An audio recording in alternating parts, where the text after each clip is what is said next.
DDG episode 13. A little late again for our live streamers on twitch.tv/digitaldaysgaming, but we had some technical issues that actually required us to just kind of change up how we're doing stuff, and I'm pretty much done with Skype in general. Yeah, finally we're done. Yeah.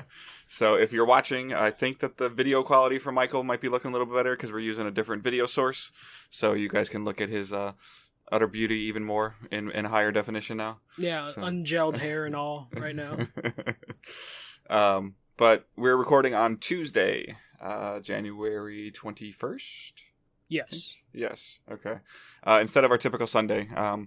But just because we went to sit down and record on Sunday, and we just had massive issues of, like, I couldn't get Skype to open, and then when I finally got it to open, I couldn't see Michael, and he couldn't see me, and it just wasn't fun. So we just said, forget it. And then we started exploring other options for means to move forward with the podcast in a much Skype-free mode. So yeah. And usually when we wait, some other things come up. So a few more things came up yesterday, but nothing crazy. But again, we are Digital Days Gaming. We do live stream the show on Twitch, like I mentioned before, twitch.tv/digitaldaysgaming. And we're also on pretty much every podcast service that I am aware of. If there is a service that we are not on and that you guys use, just let Michael know and he'll find it. He got really good at that last couple months. Yeah.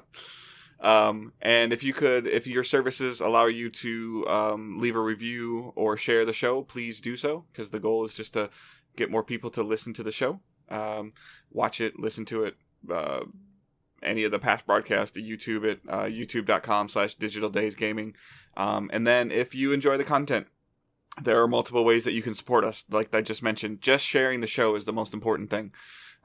Just a lot of them have the share it on Facebook for us, share it on Twitter, whatever you're using, just to share, to let other people know. Maybe somebody on your list is looking for something and they'll find it. The other thing that you can do is that we are a Twitch affiliate, so you can subscribe to us on Twitch.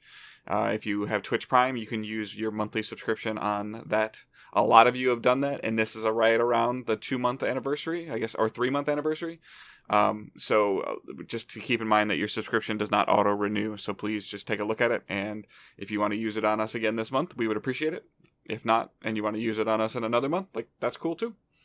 And if you want to do just a paid sub, you can do that, and we would appreciate that as well. And then finally, we have patreon.com/digitaldaysgaming, where there's a couple tiers in there that allow you some extra rewards, Discord access, early access to the podcast, bonus episodes, strictly for our Patreon supporters. So let us know. And if there's some other thing that you want to see us try to do, please just send it to us. You can tweet at us at DigitalDaysPod. All right, I'm going to throw it over to Michael for Delaygate. Oh my god, yeah. So usually when a new year starts, we get a ton of delays. It's nothing crazy, but I feel like this has just been a little bit of extra. It felt like one company did it, and then everybody else is like, oh, okay, cool. Yeah, like some companies were more strategic of like, okay, we can push back a month so we're out of the chaos, and then it turned out that chaos is now in September. So the first set of delays, I might have the timeline off a little bit, but the first set of delays came from Square Enix. They delayed Final Fantasy VII Remake from March 3rd to now an April 10th release date, which people immediately were like, fuck, a week before Cyberpunk, a month before Avengers. And then Square Enix delayed Avengers from May to September, so Square Enix basically just pushing all their stuff, which would have probably counted for like their Q4. Mm-hmm. They pushed that stuff to September, right on the border of the new consoles, which is going to be interesting how they're going to handle that. A lot of these games that got delayed are now going to be in that questionable, like, are they just going to do next gen or both gen, which is complicated because we got backwards compatible consoles coming out, so that's going to be the weird spin on how they're going to handle that. But the delay from Square, specifically with Final Fantasy, was just they just needed just a little bit more time. One's not a ton of time, so it'll probably just be day one patch stuff. Avengers, they just needed more time or wanted more time. They got it. Avengers, especially Avengers, I still feel like there's a mystery on what type of game that's going to end up being. Like, it's a live service game, it's a co-op based game, but just their monetization and their post game. And that's content. why I'm okay with this delay for that game, because it gives them more time to hopefully explain what's going on in terms of, is there going to be I hate saying this, but in terms of a live service game, the first thing that comes to mind, is there going to be a quote unquote end game in Avengers? And, you know, like that was my problem, you know, going back months ago when Anthem came out, of like, everybody's like, oh, you can do this. Okay, why? Like, what for? Like, what am I chasing? And apparently we understand that, even from what I've seen, it doesn't appear that Avengers is a loot-based game at all. No. It's a character-based cooperative game. But what is going to be the reason for me to play the game, you know, 30 days after launch if I've already played through it? Is there going to be a reason for me to, you know, let's say I get it at launch and you wait and you hear it's pretty good. Is there a viable reason for me to come back and help you other than just playing the game with my friend, which is fun? Yeah, is it just going to be, hey, a new character is available? How does that work when you release, like, a new character? Like, say they go every month, they release a new character. Everyone's going to want to play that new character. Are you going to allow to quadruple up on that new character in a map? Will that be boring doing that? There's a lot of questions they need to answer with their content, and this gives them more time. It gives them another E3. It gives them another Gamescom and TGS to explain that. And, you know, they'll probably be at San Diego Comic-Con because it's, you know, comic book stuff. And hopefully we'll get a better picture for what they plan to do, because like right now, like with the game, if the game was still coming out in May, I probably would wait a couple weeks, maybe a couple months to pick it up just to figure out what they're doing with it. If it's just a game that I'll play through once through the campaign and I could care less about the additional characters coming. Hopefully now with more time they can explain that, and maybe they can turn someone like me who probably wouldn't buy the game until like 3 months out to now maybe I can I'll consider buying the game day one if I know exactly what I'm buying. But this wasn't the only delays. Iron Man VR got delayed from February 28th to May 15th. All the developers are pretty the same on this stuff, where it's just like the more polish time, more polish. So Iron Man VR, which I didn't realize was coming out. I know we did like a year preview, but I immediately forgot about Iron Man and how close that was. I read some article later on this week, like doing some show prep, and it listed like all the delays in this week, and it was in there, and I was like, oh yeah. Yeah, I'm interested in it. I have a PSVR now, so I'm going to want to play that. But yeah, it basically is taking the old Avengers spot, which is kind of good. It's like taking a May release date now. And then we have the big one, the one that if you're on the internet, you either thought this was going to get delayed or you were confident as hell because of the developers that it wasn't going to get delayed. But CD Projekt Red had to delay Cyberpunk 2077. Original date was April 16th. Now it is September 17th. Of all the press releases and stuff, and all the information that came from these delays, Square was Cyberpunk, CD Projekt Red were probably the most straightforward.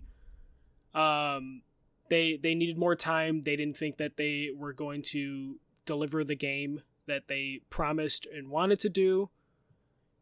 And they even did like a Q&A with investors, and all that stuff got released. They were asked about, is the development team required to put in crunch hours from this? And they're just like, yep, to be honest, we limit crunches as much as possible, but it's the final stage.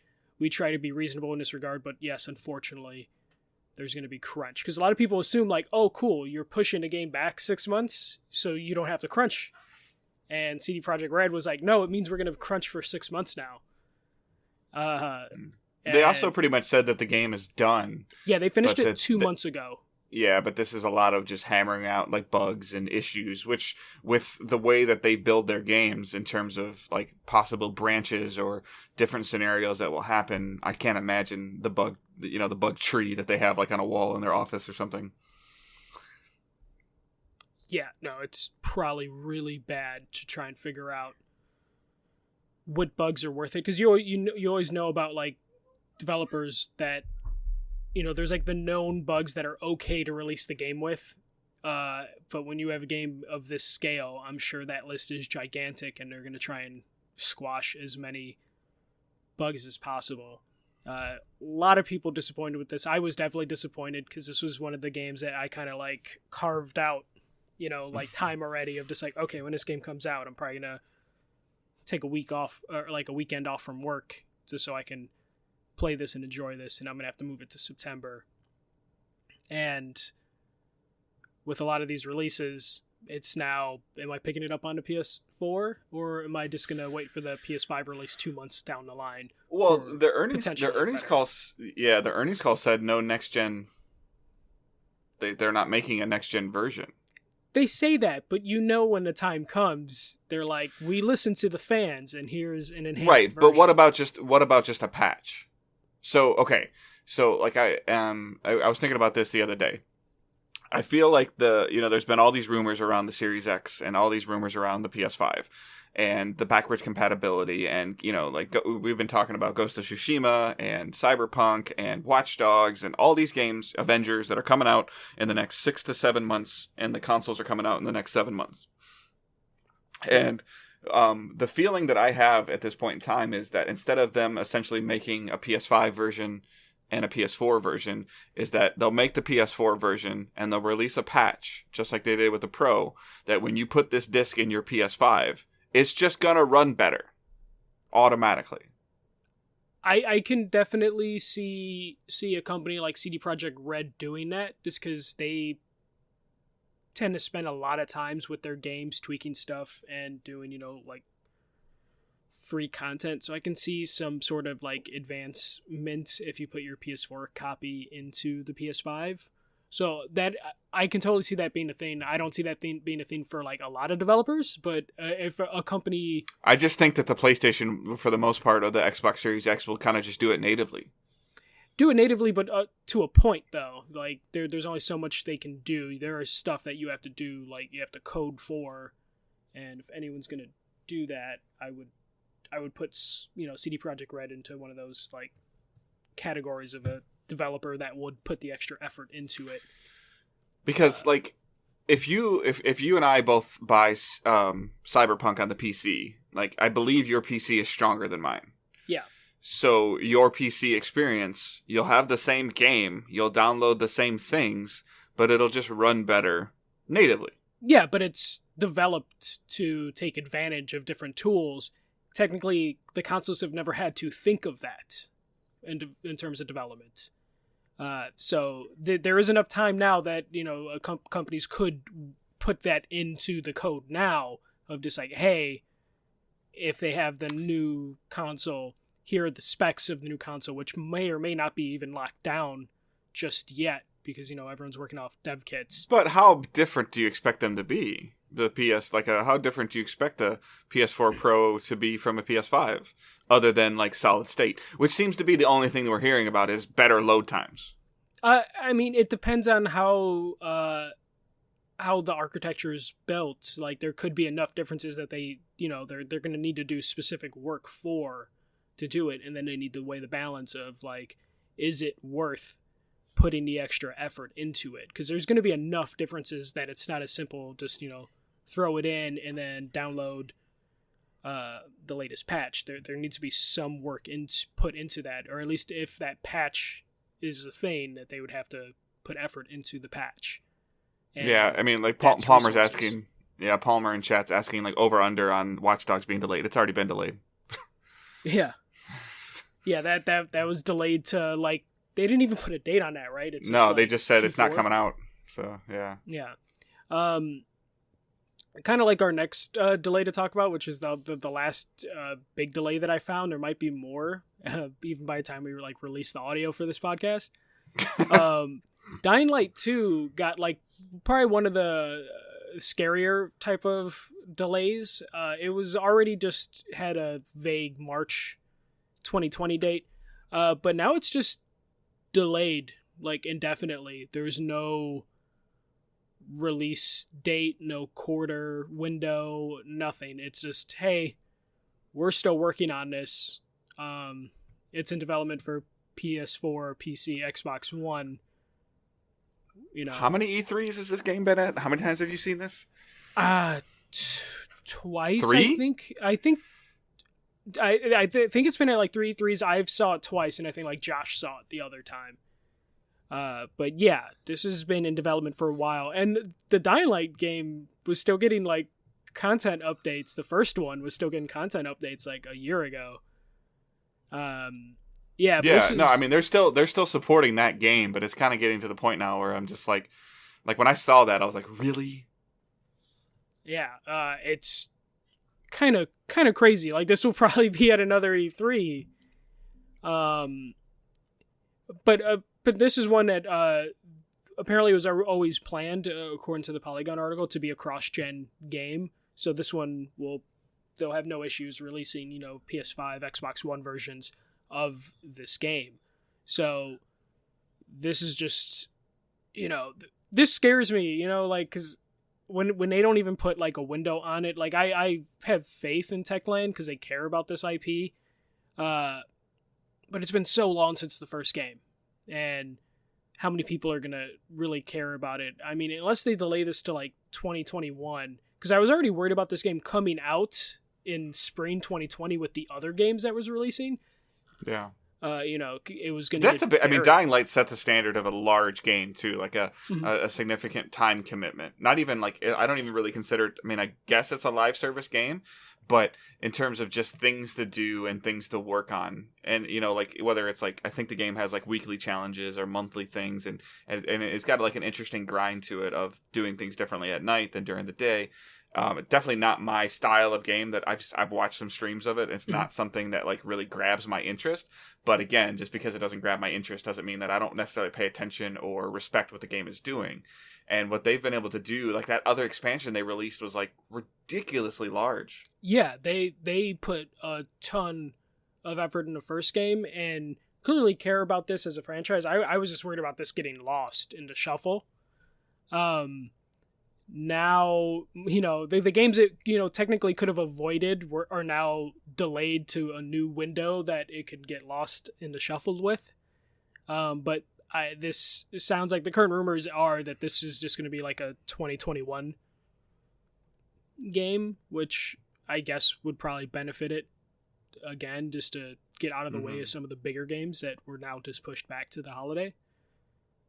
But I mean, I almost feel like this is kind of the reverse of PS3 to PS4. Like, there wasn't a lot coming to the PS3 the last 6 or 7 months of its life, and 360 as well. But then now it's like there are potentially, like we're talking about 5 or 6 Game of the Year possible contenders. Yeah, that will be on the previous generation without knowing any confirmed next gen launch titles yet. And well, I mean, I guess Xbox's next gen launch titles are going to be stuff that works on the Xbox One as well. So. Yeah, the legs for the current generation PS4, Xbox One is probably going to be like the longest we've seen before, just because there are so many of those consoles out there that developers are probably going to push it. The backwards compatible thing is going to kind of give them an excuse in terms of just like, hey, we'll just put out a copy of the game and it'll work. Well, and there's still 100 million PS4s out there. Yeah. and active and users. Probably more, and probably we haven't heard the recent number yet, but I would think that number for Xbox Ones is probably creeping closer to 2, if not above 50 mil already by now. Oh yeah, no, but if not, maybe even closer to 70. But they're just not saying it because it looks terrible compared to Sony's number. So they've just given up talking about that. Yeah, they just stopped talking about it. They're happy enough with their numbers. But yeah, there's too many of these consoles out there that are probably active, players out there, on the consoles. It's not like the Wii situation where there's like 150 million Wiis out there, but active people playing it were really low. We're going to probably see the PS4, Xbox One supported probably like 2 years into the next generation. And not just with Madden and FIFAs, just because like 2021 we'll probably have a bunch of games, like a Dying Light 2 and maybe a couple other games that end up getting delayed. Yeah, so it reminded me, I don't know if we even talked about it other than when we talked about the logo, but at CES, Sony, when they released the PS5 logo, did put an image up of PS4 users, which was 106 million systems sold, 1.15 billion pieces of software sold, 5 million VR sold, which is a really good attach rate for that expensive of an accessory. And then, like, to your point, 103 million monthly active users. Yeah. So that means that even if they're watching Hulu or something on it, they're turning their PlayStation on. Mm-hmm. And then 38.8 million of those people have PlayStation Plus. Yeah, it's crazy, and the backwards compatibility thing is just going to give developers, like more of. Saying an excuse sounds bad, but it gives them, more reason to. But they know this hardware already. Yeah, they know how to develop software for this, and like I said, if you can just make if Dying Light gets pushed until September, and you can buy it on PS4 and play it, and then you pre-order your next gen console, and you can just put it in your console, and like we mentioned, maybe that it just runs even a little bit better, or it has a more stable frame rate. Like, why would Dying Light need to develop another version of the game? No, yeah, they would have no reason to. It's a and then why would CD Projekt Red? I don't know. Back, I remember having that conversation with Stuart Gilray years ago before the PlayStation 4 Pro came out, and he made it sound like, from a development standpoint, of a lot of times, like on a scale of 1 to 10, like 10 obviously being like the perfect scenario for them to develop a game, they maybe develop the initial development of the game is around a 7 or an 8. And then when they start trying to make it work on a console, on their scale, it might get down to like a 5 or a 6. Mm-hmm. So they may be able to just, keep working on this and then make it fit on, on the current gen consoles, and then release the patch to bump it up some more. Yeah. The only thing that would stop, developers from continuing to support the current gen is retail space. Stores only have a certain amount of space that they can have, and I when I worked at Target and a new console would come out, we would get that previous gen, it would get smaller and smaller, then it would become an end cap, then it's just like one single shelf in a department, and then eventually we just stopped getting PS3 games, right. Wii games, Wii U games. That would be the only thing to stop people, is the shelf space, depending on how fast we get games and how many games we get for the next gen, how well they sell. But I think that leads more to what I'm hoping is going to happen, because that also would lead to SKU confusion at Christmas. No, exactly. Grandma walking into a store knowing that they want Watch Dogs, their grandson wants Watch Dogs. Do they buy the PS5, the PS4? Do they, which version do they buy? Do they remember which one their kid, versus one disc that will work on both? And then there's just no question about it. It's just, I need Watch Dogs for PlayStation. Okay, here you go. Well, that would be, a good move too, is just the, label things PlayStation, just it says PlayStation, like, hey, this is just going to work on a PlayStation console. Mm-hmm. But then again, if they do that could lead to confusion with people buying a PS5 game that they can't work on a PS4. So there's a lot of things that need to be figured out, and it's going to make retail life hell for those at places that sell video games still, until they can figure out what direction to go. But yeah, the shelf life of the current gen consoles, it's going to be a little longer than previously. Yeah, because Borderlands did it. When they released their Game of the Year edition, they released and the Handsome Jack collection, they just released a 4K texture pack that you could only download if you had the Pro. Yeah. Like, it only worked on the PS4 Pro, and I think on the Xbox One X. But that was them just saying, here's the thing that you need to make it run better. Mm-hmm. So, I mean, maybe we get some texture packs for PS5. Something to that extent. So. Yeah, I could totally see something like that. But yeah, that's it for the delays. There'll probably be more delays coming up. No, that's all. Just those those 5. Just those 5. Animal Crossing is still coming out. Like every time there's been a delay, I'm just like, fuck Nintendo. Like, take advantage of this. Release Animal Crossing. Make people happy. It's a game that will last a really long time to keep people distracted until their game comes out. Please don't delay Animal Crossing. It's the only one left that I care about. It's coming out the next couple months. So yeah, and then based on that earnings call with CD Projekt Red as well, they talked about the crunch like you'd mentioned, and then they also said like their multiplayer, whatever it is, isn't happening until like 2022.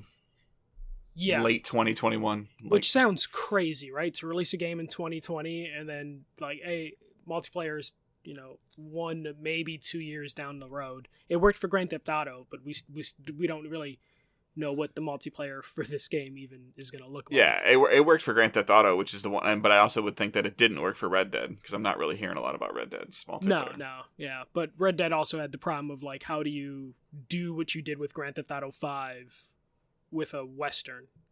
Right. And they didn't figure that out. But let's move on to the last story that I found, which made me very happy. So Ubisoft is revamping their editorial team. The story comes from Video Games Chronicles, and they're revamping their editorial team to make games more unique. So apparently how Ubisoft works, which I didn't really know, is they have like a centralized team in Paris that are basically the designers for all their studios, which is why the Ubisoft games kind of, you hear the joke of like the towers in Ubisoft, you climb something, clear map. That all came from this team in Paris of 100 designers and producers, and why their games are all really similar, in terms of structure and, now it's like live service games, loot shooters. That all comes from this team, and Ubisoft has decided to shake things up, and they're going to redesign the team so they can start having more unique video games and diversify their library, which is something they feel after the disappointing sales of The Division 2 and Breakpoint. Mm-hmm. They need to do something because they can't just keep doing this. So I'm all for this because I could never really get into an Ubisoft game the last couple of years. I used to play their games consistently, but all their games kind of had the same structure. From Watch Dogs to Division 2, and Breakpoint, they all kind of have that same vibe of just like, hey, go to an area. It's it's either going to be like a tower or something, a base, take it over, clear the map, rinse, repeat. Mm-hmm. I mean, the only thing that it had that I enjoyed was like I had fun with like the gunplay of Far Cry versus the gadgetry of Watch Dogs in terms of like the game mechanics, but if you really like pulled away and looked at it, like a lot of stuff was similar. Like you could say like using the drones in Ghost Recon is just like using the Eagle in Assassin's Creed, and you can definitely see similarities. But at the same time, I don't blame them because at certain point in times, like the sales reflected that it was working for a while. I mean, Assassin's Creed Odyssey has been considered one of the better Assassin's Creed games. The Far Cry 5 game sold like it was like a top 5 or top 7 NPD for the year it came out.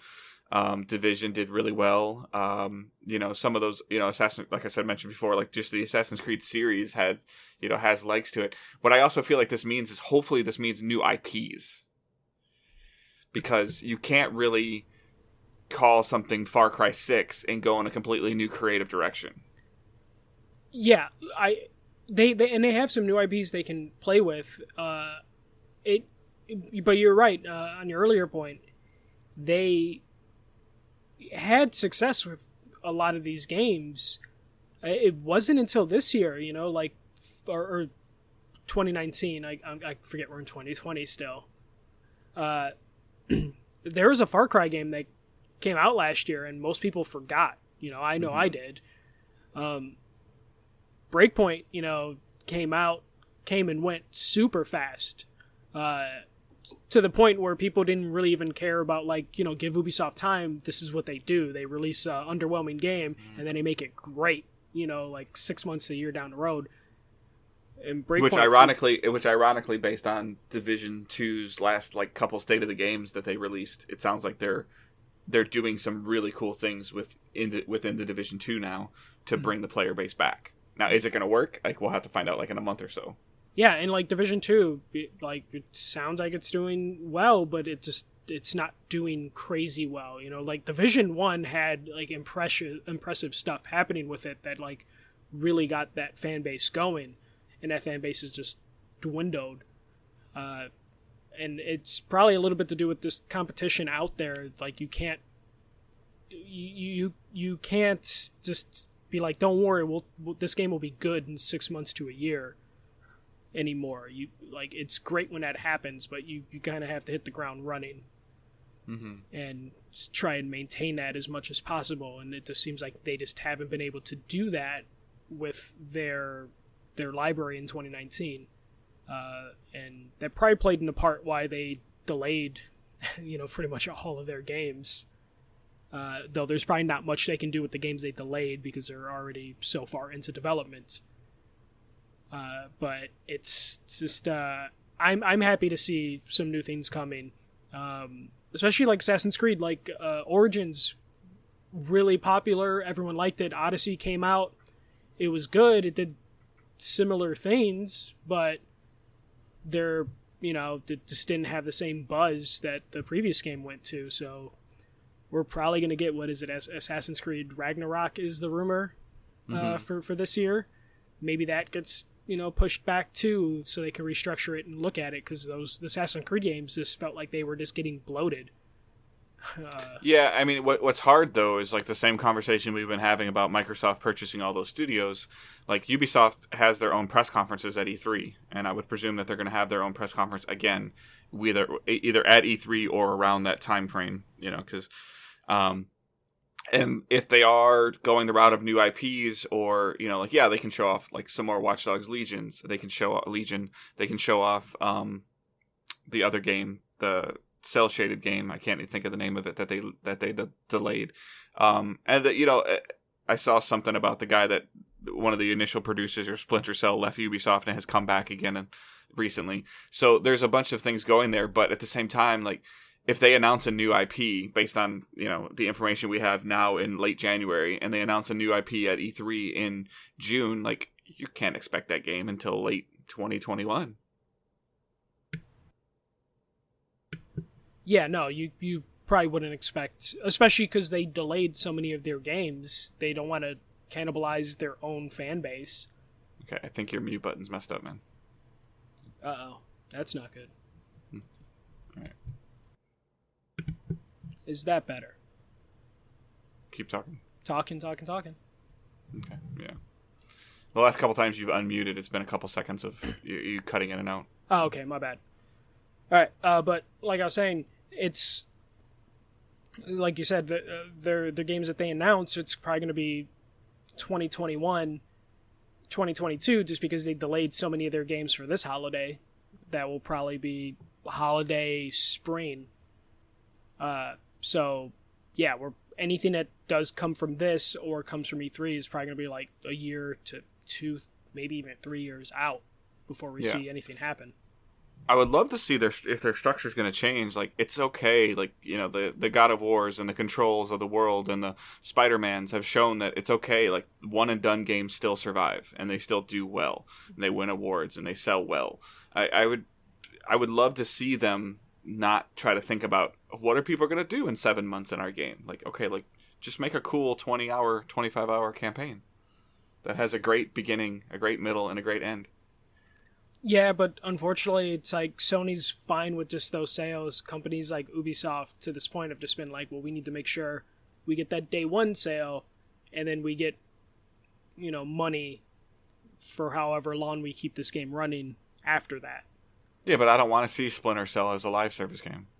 I don't either. That just might be how it's going to happen with some of these Ubisoft games, but maybe this is the change they made where they did see the success of Spider-Man, God of War, and they take that chance, or at least, diversify it enough. Like, you don't, it can't be healthy for a company like Ubisoft to have like 3 or 4 live service games at a time, because there's especially when you're going after the same player.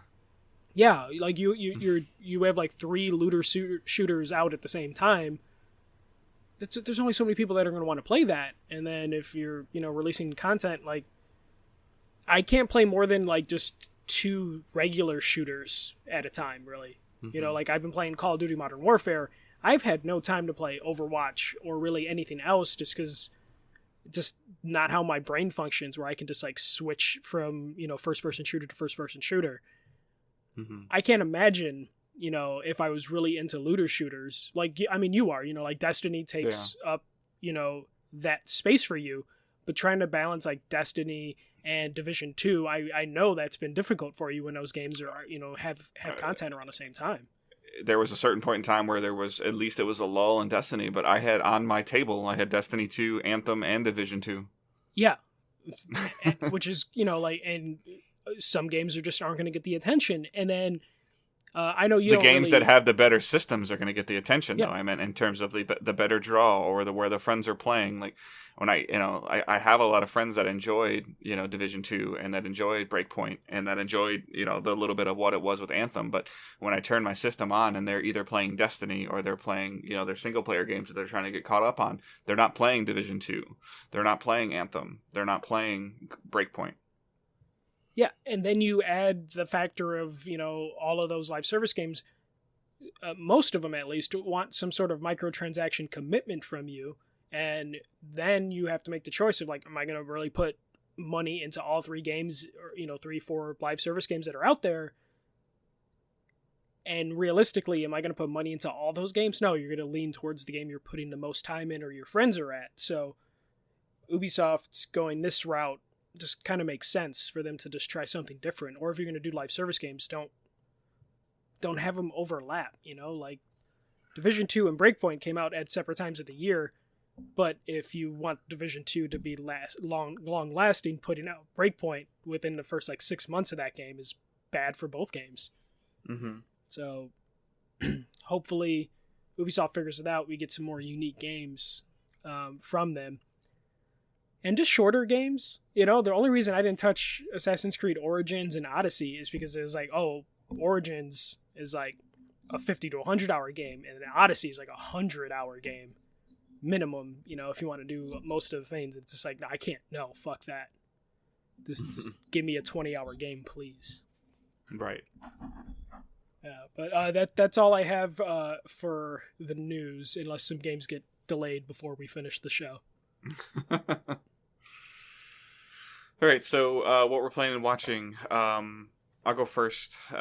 So I was messing around a little bit in Destiny, like that secret quest came out that involved like a puzzle, and I realized very early on that puzzle is not anything that I want to be a part of.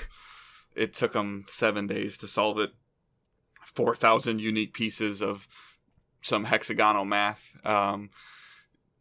It was fascinating to watch, kind of as the community was trying to help, and it was a huge benefit to a lot of streamers. Like you and I talk about streaming all the time. Like a upper tier streamer for Destiny that's known for being world's first for a lot of things. Like, he had a really, really good week. I mean, his stream wanted him to go to sleep because of how much he was playing, but he didn't really want to stop streaming, and people watched him sleep. That's weird. He took a nap for like 4 hours, and he still had a sub train going of like 400 or 450 subs during that time frame of him sleeping. And I mean, he turned all of his lights off, and he did everything. He pointed a webcam where he sleeps, and he went to sleep. And there was people like working, like non-streamers working on things, and there was huge spreadsheets going on, and it was interesting to see the community do it. But that puzzle was too complex, I feel like, for it was too much what I say out of game stuff. Like, that was like inputting information into a spreadsheet versus trying to just figure it out in game. Like, it was just kind of crazy.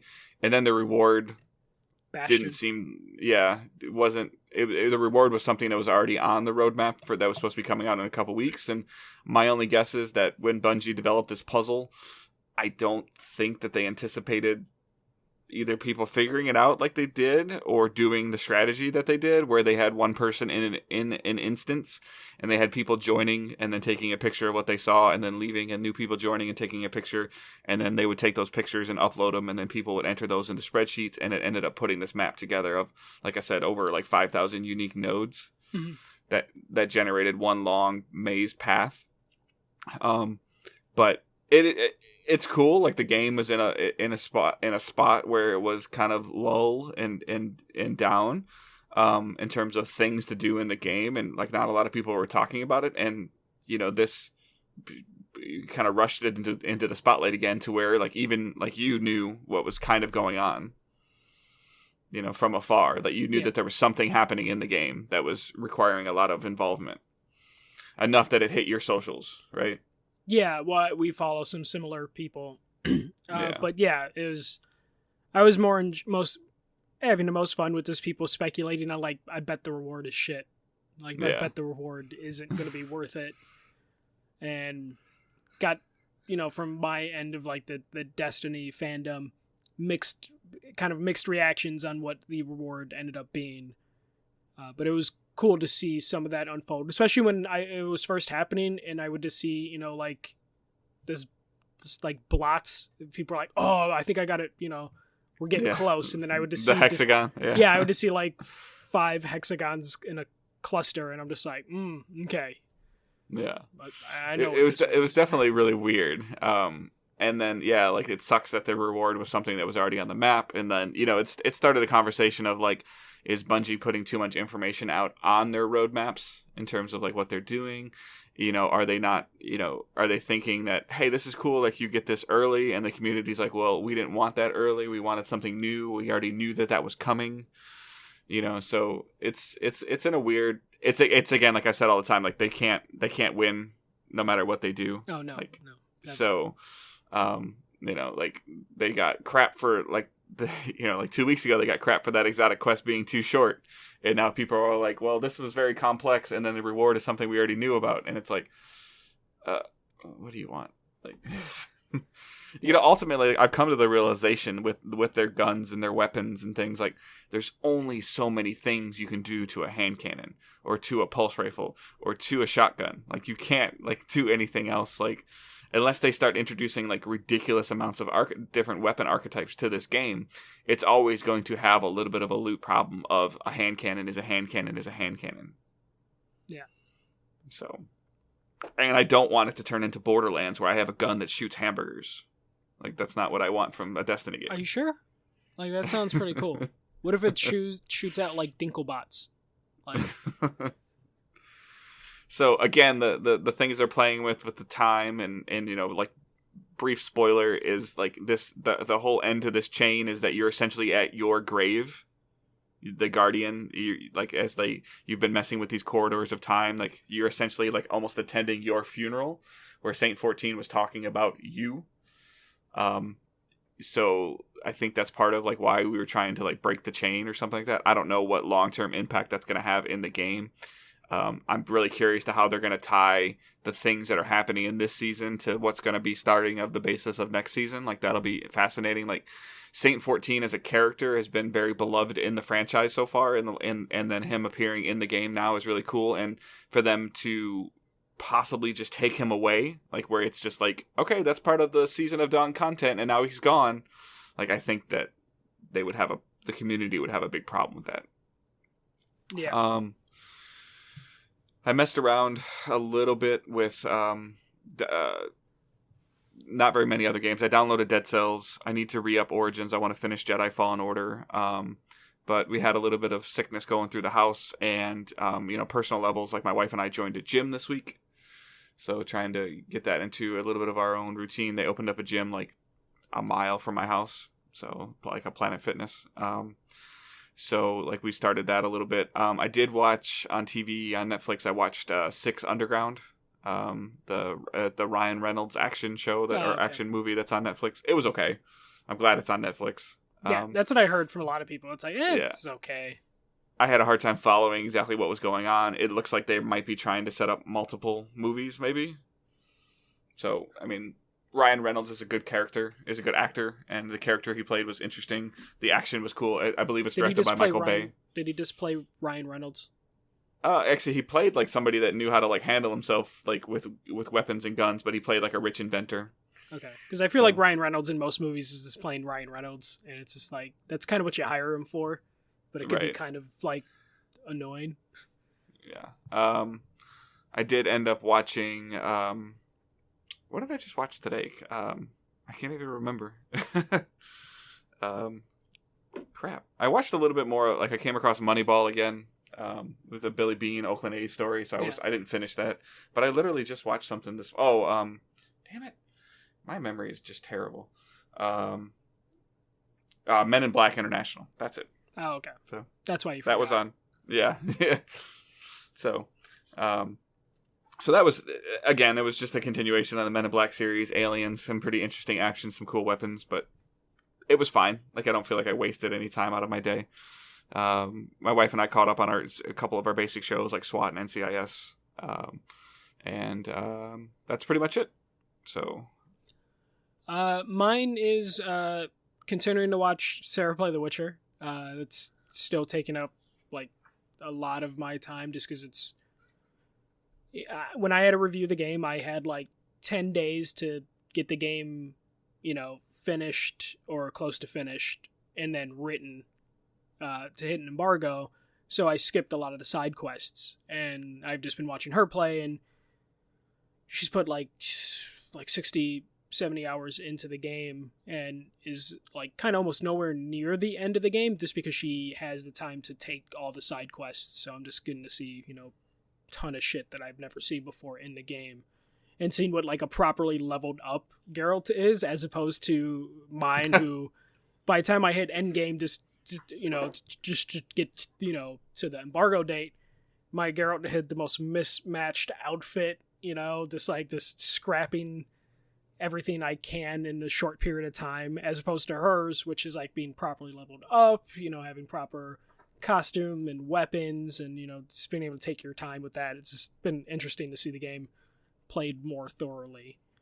So then while she's playing that, I've just been on the Switch, still doing Tetris 99. I haven't won since I started to play Tetris 99 again, which is a shame because I won a couple games, when a game first came out, but people that are still playing it now are on God tier, and I can't hang. Like the closest I've gotten was like top 10, but that's why they're still playing it, because they're good at it. The ones that aren't have stopped. Yeah, and it just sucks though, because as soon as I get into the top 10, I'm just like I start having like you start getting like nervous, like, oh, don't fuck up, and then I fuck up and get sad. I dabbled with Smash Brothers a little bit, just because they announced the last character for the Season 1 Fighter Pass, which is another Fire Emblem character, which of course made the internet angry, because it's like one of like several Fire Emblem characters now in the game. So I was just dabbling with that. I don't have the Fighter Pass, but I was just like, maybe I should just buy it just so I can have like the complete version of the game. So I started to play Smash Brothers a little bit. The online still isn't great, which immediately, just made me like, maybe I don't buy the season pass, just because it's not often that I have like a bunch of people over, or like when I hang out with my friends, it's like we're not at my apartment, where we would go out and meet somewhere. So it's just like, if I'm going to spend $24 on a season pass, realistically, I'm going to play Smash Brothers, since the online isn't that good, with my friends in person, maybe like a couple times a year. So I might just wait for a sale. And I'm still trash at Smash Brothers, so that also helps a little bit. And then I finally played Halo Reach for the first time. Did not have any controller issues. I was just able to use my Astro controller, plug and play. No issues.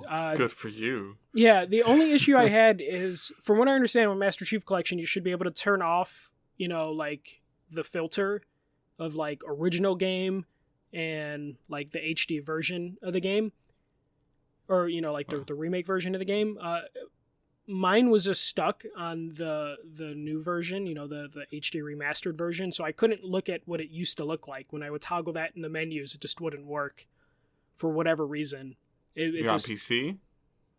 What? Are you playing on PC or on console? I'm playing on PC. Right. Which is one of the reasons why I tend to lean more console, is this, there's always some sort of bullshit with, PC versions of everything. Yeah. Like you couldn't get your controller that should have worked to work. Technically, the controller I have is very similar to yours. Mine just worked. Mm-hmm. But like I can't toggle some of the options. My computer just kind of maxes everything out to where it's just like, no, you're playing on ultra with uncapped frame rate. And it's just like, no, can I cap the frame rate? No, it won't let me. I'm just uncapped. So I might have to like delete the game and re-download it. But otherwise, I've just been playing Halo Reach here and there. The game looks good despite being, like an older game, but it's been remastered. So I'm slowly remembering why I'm not like the biggest Halo fan in the world, or when I tried to play it previously, I just couldn't get into it. Just as the mission structure and, the cinematics just don't do much for me.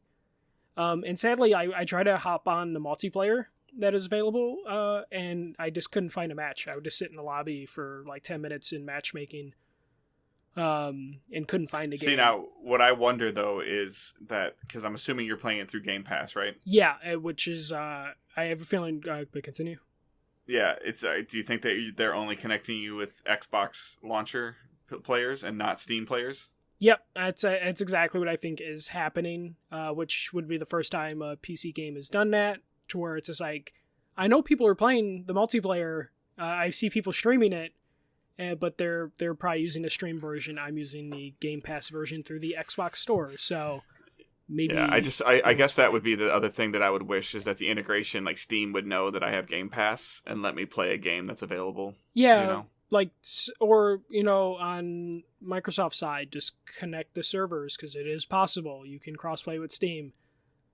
Just something, just because like right now when I try and connect to a multiplayer game, because I tried multiple times, like every time I played Halo Reach this weekend, I would load up the multiplayer tab and then pick a playlist and then just let it run for 5-10 minutes and wouldn't get anything. So unless the multiplayer is not available right now, then why wouldn't they just gray it out like the rest of the Master Chief Collection's grayed out? Right. I have no idea. So that's been a little disappointing. I don't know if I'm going to continue playing Halo Reach. I might just wait for the rest of the games to come out. Just take, Halo 1, 2, 3 and do that. Just to get the original trilogy. It wasn't grabbing me right away, which I mean actually surprises a lot of people because of how much I like Bungie as a developer. Like, but Halo just didn't. I had the controller problems, and I need to go back, but there's nothing that was like happened even in the beginning of that game that was like, oh, I want to see what's happening next. Yeah, same thing with me. So that's it. Gaming wise, I watched like the first like 40 minutes of the Aaron Hernandez documentary that just hit Netflix. I watched 2 episodes of that too. I'm sorry, I forgot. Yeah, so I didn't finish the first episode. I think the episodes are quite long. Yeah, they're like an hour and 20 a piece or something. Yeah, so I watched a little bit of that, and was just kind of explaining to Sarah. I'm like, this was like huge news back then. Sarah doesn't, follow sports or anything. So I got her watching that with me, and I was just like, yeah, this was like really big news, because like he was just in the Super Bowl. The Patriots were going to play in a Super Bowl during the trial. It was like a whole thing. So just watching that.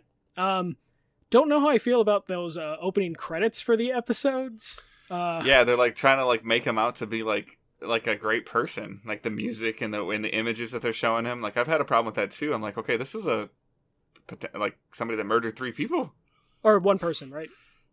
Well, you have to get farther. Yeah, but yeah, no, it's crazy though. Like I'm like, when I first put it on and I got the opening credits, I'm just like, this is like a weird opening credit. Like this is an opening credit you do for like a TV show based on fictional things, not, like if this was, a fictional TV show, those opening credits would be fine. but like because it's a real person, I was like watching opening credits, like, oh, I don't know what how I feel about any of this.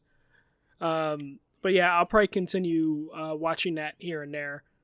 And then Curb Your Enthusiasm came back on Sunday. I love watching that show. It's crazy. I thought about it. Even though they're only in their 10th season, the show's been on for 20 years, but Larry David can just tell HBO whenever he wants, like, hey, I'm going to make a season, and HBO's like, sure, fuck it, let's go. So I realized that, like, 2/3 of my life I've been watching Curb Your Enthusiasm, so I've just been, like, cherry-picking old episodes in leading up to the new episode that was on Sunday, which was really good. I just like that, you know, HBO kind of lets Larry David just do whatever the fuck he wants, whenever he wants to do it. So watching that, and that's kind of it. It's just been like a lot of Witcher and then me playing games on my Switch.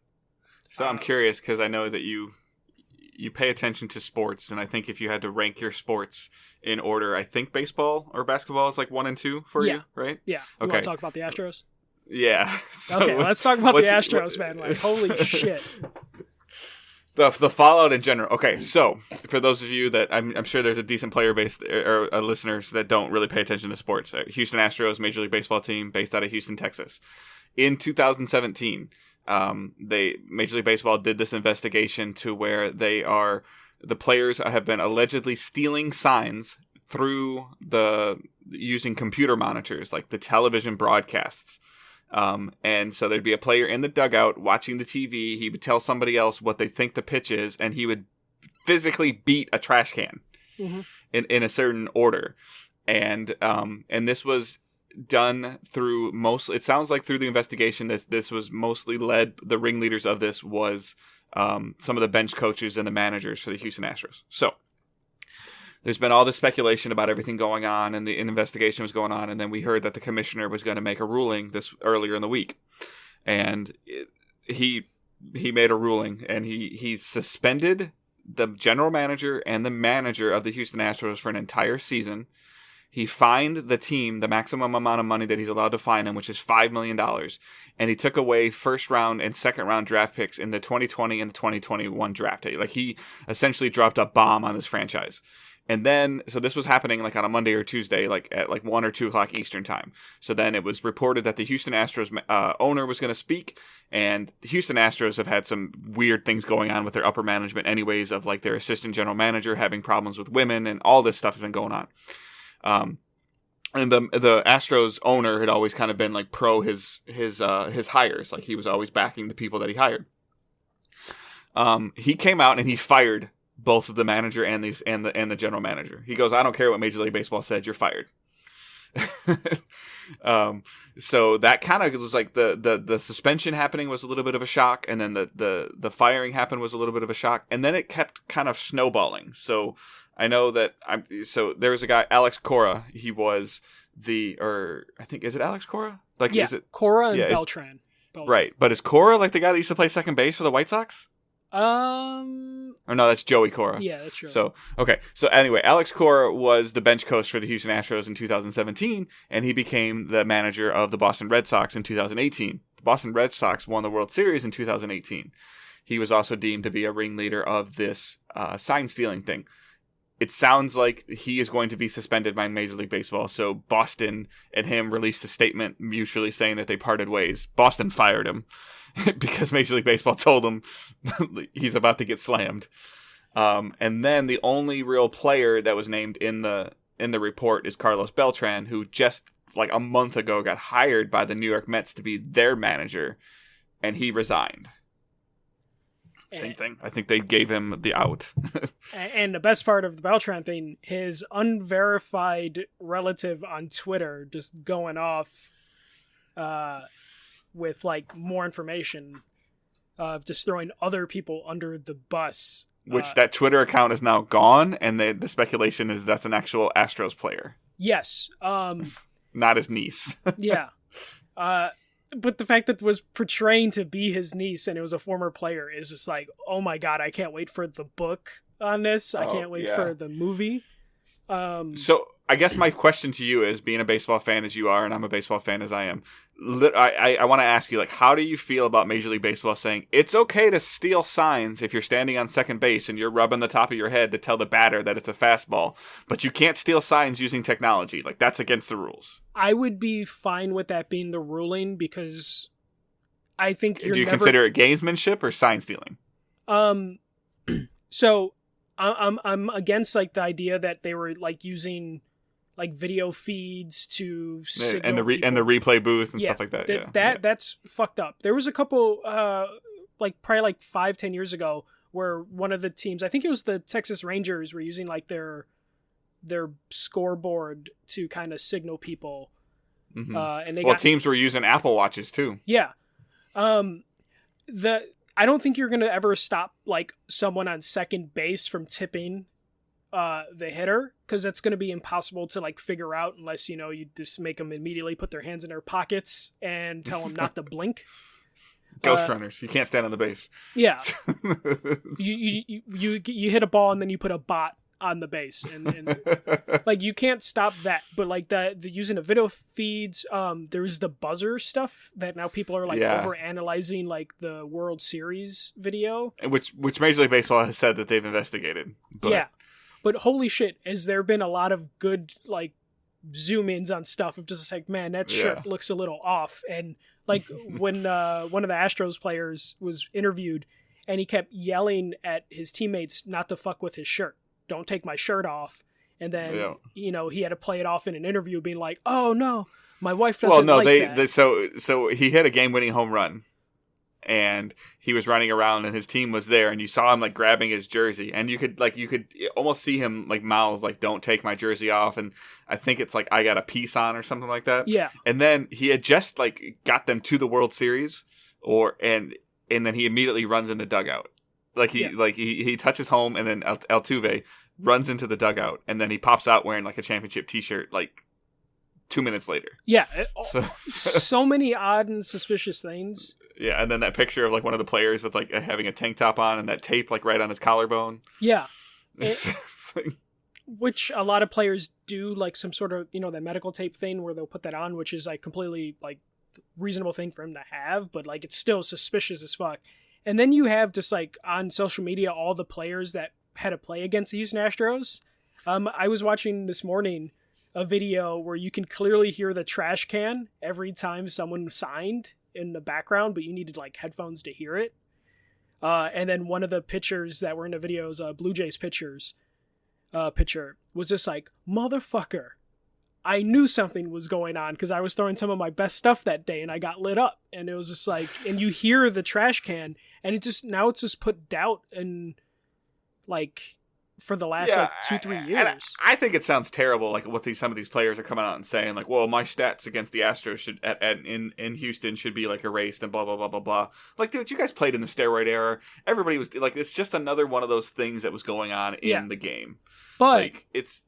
I'm not saying it's good. I'm not, you know, and the fact of the matter is, like, whether it's gamesmanship and the use of technology is bad, and to cheat with which it sounds like what they were doing, but like ultimately, from a baseball game as a standpoint, like, yeah, I can maybe know what the pitch is, but it doesn't mean that I still have to be pretty damn talented to hit the ball exactly where I want in the situation I want and not pop it up. And, you know, I don't think did it help them win the World Series? Sure. Were they already a talented enough team that probably didn't need that? Yes. Yeah, but now we will never know because the extent of the cheating, and it's one of those things where we will never know the true extent of the cheating because it's either we would have to accept everything MLB is telling us at face value, and it's one of those things where it's just like MLB might not want to blow up the last couple seasons, so they might. Well, they've already shown what happens when you come out of the steroid era and you handle it terribly. Yeah. So they're trying not to essentially have another, you know, like they don't want a sign stealing era.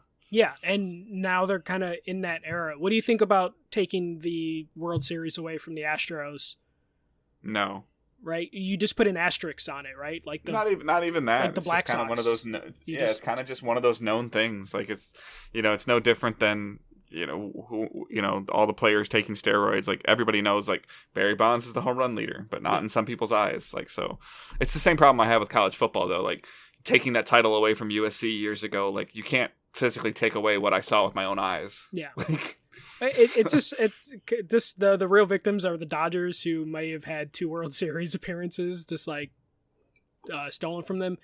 But yeah, it's just been crazy. I've just loved watching, especially I'm excited for this season of baseball because the White Sox have like signed so many players and have a shot for the Central this year. So going into the season, I'm already excited for that. And now with this controversy, I'm like also like even more excited because it's just like, man, the Astros are going to get chewed out every stadium they go to. Like, wait till the Astros have to go back to the Dodgers, Right. It's going to be fun watching all that unfold. Yeah. All right. I hadn't really talked to him about that, so I know that he likes baseball, so I had to get his take on that. So it's been kind of fascinating to see it, like, watch it on ESPN and everything. Yeah. All right, so we're going to jump into questions. So OMG Cornholio sends it using hashtag AskDigitalDays. He is the host of a Destiny podcast that I was on last week. It's the same one I was on multiple months ago in March, the Destiny show. I don't think it's out yet at the time of this live stream, but when it is, I will tweet it. But if you guys want to hear me kind of go super, super deep into Destiny, like that's where you'll hear it at. So he sends us a question. He goes, what do you think about the Cyberpunk delay that was recently announced? Will this benefit the game for the players? Will this delay reduce crunch for the developers? So will it benefit the game for the players? Absolutely. Anytime there's more time to work on a game, it's beneficial to the players. Will this delay reduce crunch for the developers? No, they've already said it won't. Yeah, it's just more crunch for them, which is sad, but the industry we live in. I mean, do you think it'll benefit the players? Obviously, like, I think you do. Oh, for sure. Yeah. Like the more bugs they can stamp out, the better. More time is just going to be helpful. Like, I don't think there's anything bad that can come from a game getting delayed unless it gets delayed indefinitely, like Dying Light may have been. Right. More time's gonna help, especially when you have like an open world game. Like, please take all the time in the world, and then hopefully your day one patch isn't as big as your actual game because you had this extra time, because that always bums me out. Yeah. So, and then Chip sent us a question, I believe, on the Facebook group. Although a little disappointing, I have no problems with the game. This is more of a statement, actually. So, although a little disappointing, I have no problems with the game delays. I'd rather they take extra time to get the game right. Also, I'd like to think that it means more work/life balance for the various studios' employees.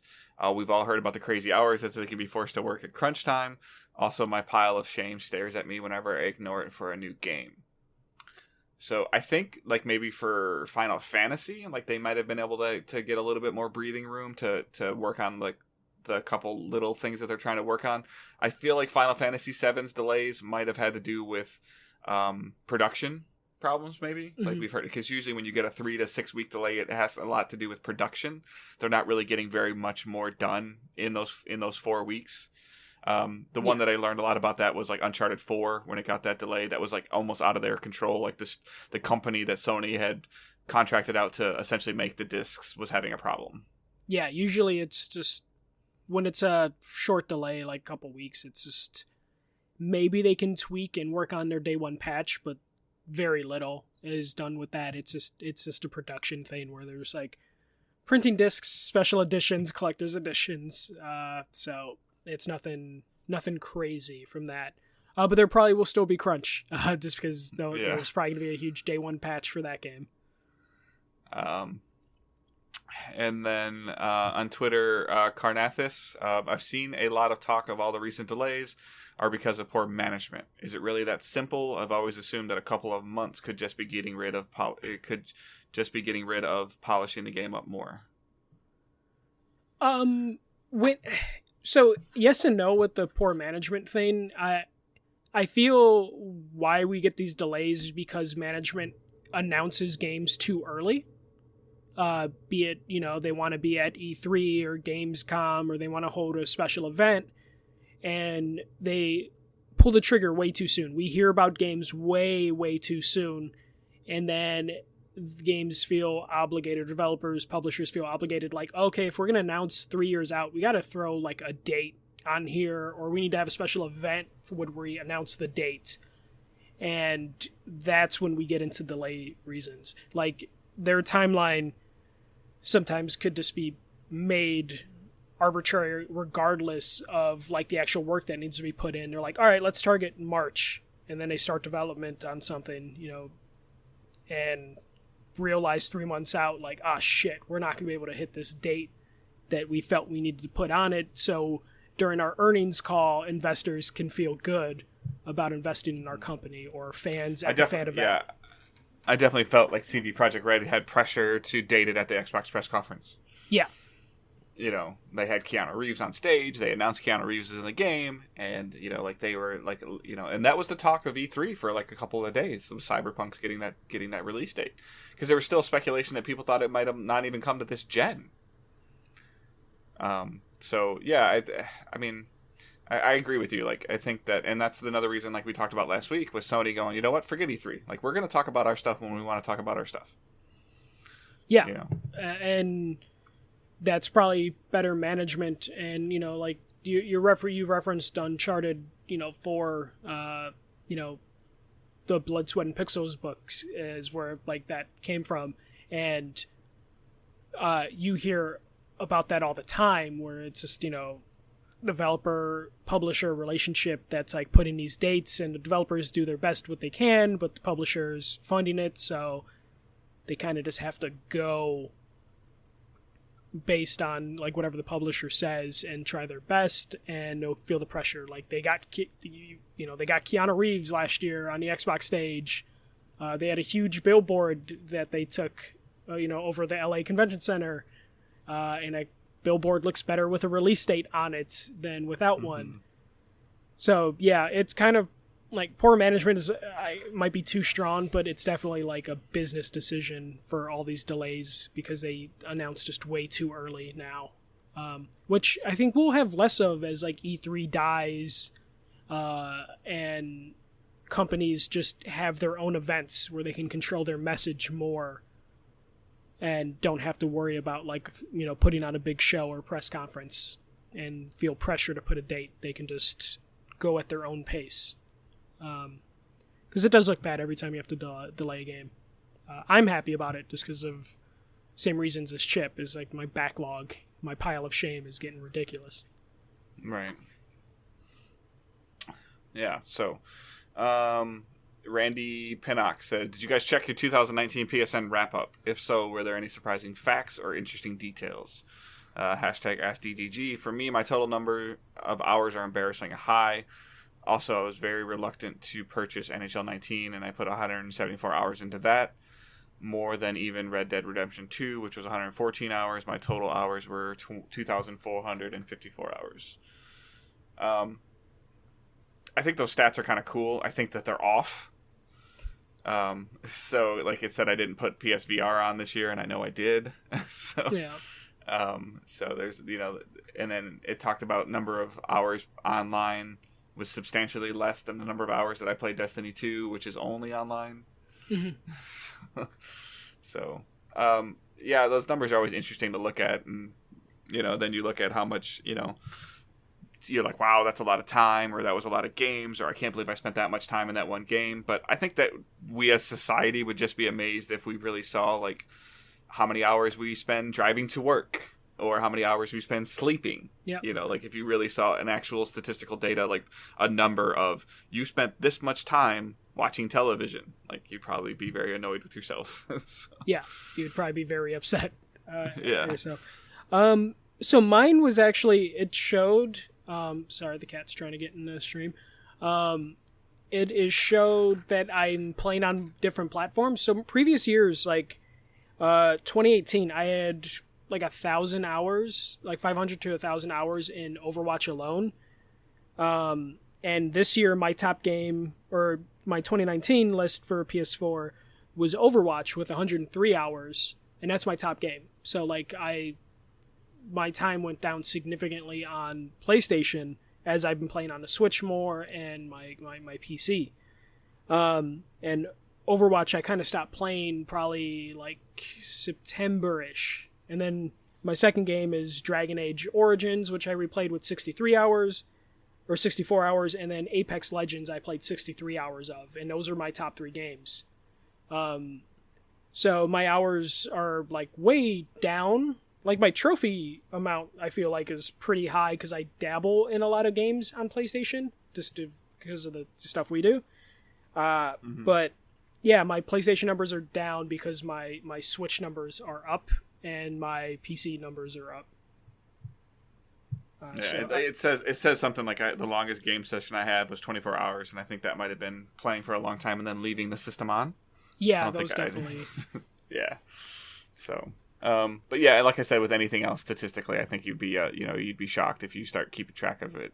Like I think Google did something, like I used their Google Maps or location services, and they sent me something about the number of trips I made to and from work or something like that. Like, it's crazy. Yeah. I mean, yeah, like I get paid to be there, but you look at that data, you're like, oof. Yeah, you look at that commute time and you're just like, shit. Yeah. So on Twitter, at Drew Tabori, using hashtag AskDDG, will Sony have to challenge Microsoft in regards to Games Pass? Or do they feel exclusives will still carry the start of the next gen for them? I think that depends on what they have set up for launch. Yeah. I don't know. Like, I don't know how much they care about PS Now to compete with Game Pass, because it seems like they don't really care, or they're like satisfied where PlayStation Now currently is. Yeah, I honestly have no idea. Because we've been asking for a while for, PlayStation Now to be bundled with PS Plus in like a premium tier, kind of like what Xbox does with the Ultimate Game Pass or whatever. But they haven't. And I don't know if it's just because they're satisfied with PS Now, or because the person who's currently in charge of Sony isn't the person that like acquired OnLive and started PS Now. Because we'll see that a lot with corporations, where the new regime kind of doesn't care at all about what the old regime did and has no intentions to uphold the previous regime's like work. They probably won't drop PS Now, but it doesn't seem like they're really interested in making it a Game Pass competitor. Especially because Game Pass, Microsoft's not making money off Game Pass, like they can't be. Like, it just wouldn't make sense if they're like actually turning like a heavy profit with Game Pass. So Sony's probably like, yeah, we could compete with Game Pass, but we would also lose money in that. We're number one right now. What incentive do we have to go after Game Pass? Right. And I feel the same way as you do, and I think a lot of it's going to have to do depending on what exclusives they're bringing to the table, because we know, like we've talked about ad nausea, we know that any Microsoft exclusive or Microsoft Studio game is going to come to Game Pass. They've set that expectation and they've set that standard. Therefore, that also means it's going to come to like a PC, and for the most part, based on what we know already, at least within the first 12 to 16 months of Xbox Series X's launch, it's going to come to the Xbox One family as well. Mm-hmm. So, that in regards makes, the allure of getting an Xbox Series X less, at least to me. Now, we're, supposedly, maybe 2 weeks or 3 weeks out from the alleged launch or announcement of, not launch, but the alleged announcement of PS5. And all these other rumors that are speculating around about the backwards compatibility. And they're even saying that Sony's come out and said the cool stuff still hasn't been talked about at all yet. So it'll be really interesting to see what they're going to do. Do I think that they need a Games Pass competitor? No. Do I think that they need a Games Pass counter? Yes. Yeah. What that is, I don't know.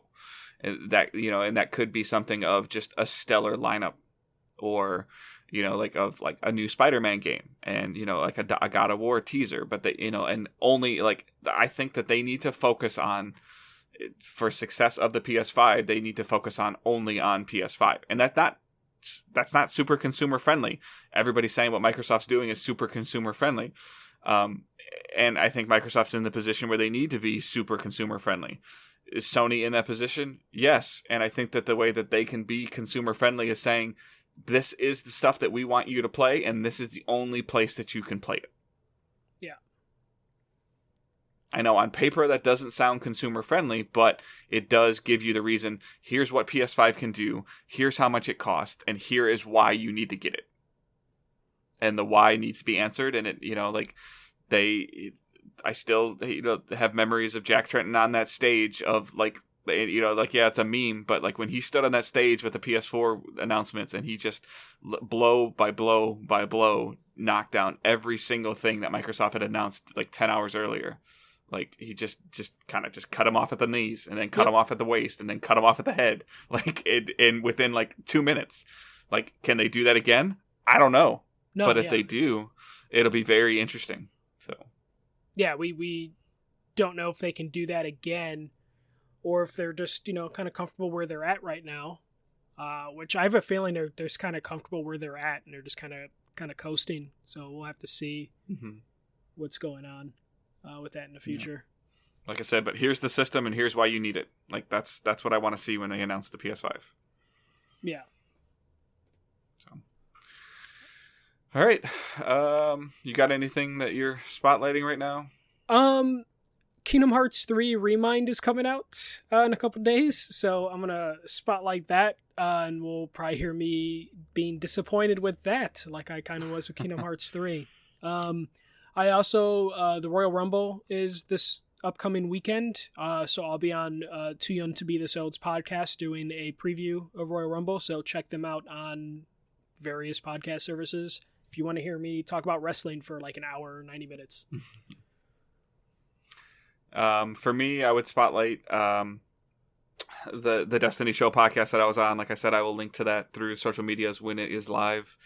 And then I also just wanted to spotlight our Twitch channel. So the other day I kind of fell down the rabbit hole of looking at statistics, and we've done you guys a little bit of a disservice in the month of December and the month of January based on hours streamed. So I'm hoping to help rectify that and to stream a little bit more for you guys. But what we need from you guys is to know kind of like what you would like to see us stream. Like Michael's was doing really good with like some of the indie games, and I know he's trying to focus on it. I think he's trying to figure out ultimately a comfortable way to get his Switch hooked up to stream. Yeah, just like because I'm so used to playing Switch handheld, so streaming from it with the Joy-Cons in the little shell is kind of annoying, but I'll figure it out. Yeah.